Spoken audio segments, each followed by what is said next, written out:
The book of Revelation begins with the phrase, the apocalypse of Jesus Christ, the unveiling of Jesus Christ. That means, in part, that Jesus is unveiling things. He's showing things to John, with which John then records and writes down so we can read them. But it also means that Jesus Christ himself is being unveiled in his full glory in the book of Revelation. When we look at the book from that perspective, Revelation is oddly shaped. We expect Jesus' glory to be unveiled at the end of the book, but it's unveiled at the beginning. But that's one of several puzzles that open the book of Revelation. Different facets of the same puzzle, really.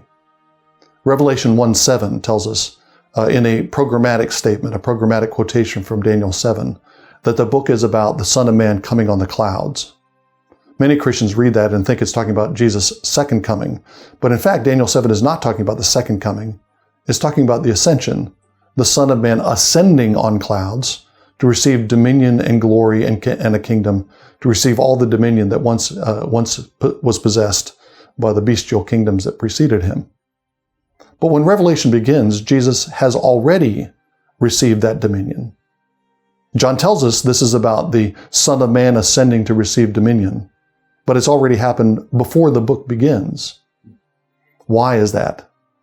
Why is the book shaped this way? How is it a story about the coronation of the Son of Man if Jesus is already crowned at the beginning?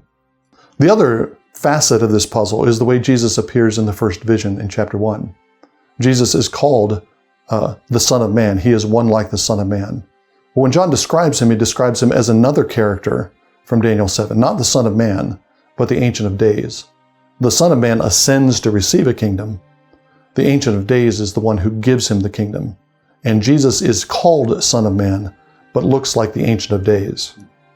I think that double perspective on Jesus, Son of Man and Ancient of Days, gives us the clue that we need to figure out this unusual shape that we've been talking about. Jesus is unveiled in the book of Revelation. There is a coronation at the end of the book of Revelation, but it's not the coronation of Jesus per se. It's not the coronation of Jesus himself. The ones who receive crowns at the end of the book of Revelation are the saints and martyrs who share the sufferings of Jesus and therefore share his glory. And that, the glory of the martyrs, is the unveiling of the glory of Jesus Christ. Or we could say it this way: Jesus' glory is unveiled in the glory of his bride. And that's why we move from Jesus, the Son of Man, at the beginning of the book in all his glory, to the revelation of New Jerusalem as the glorious bride at the end of the book. Paul says the woman is the glory of the man.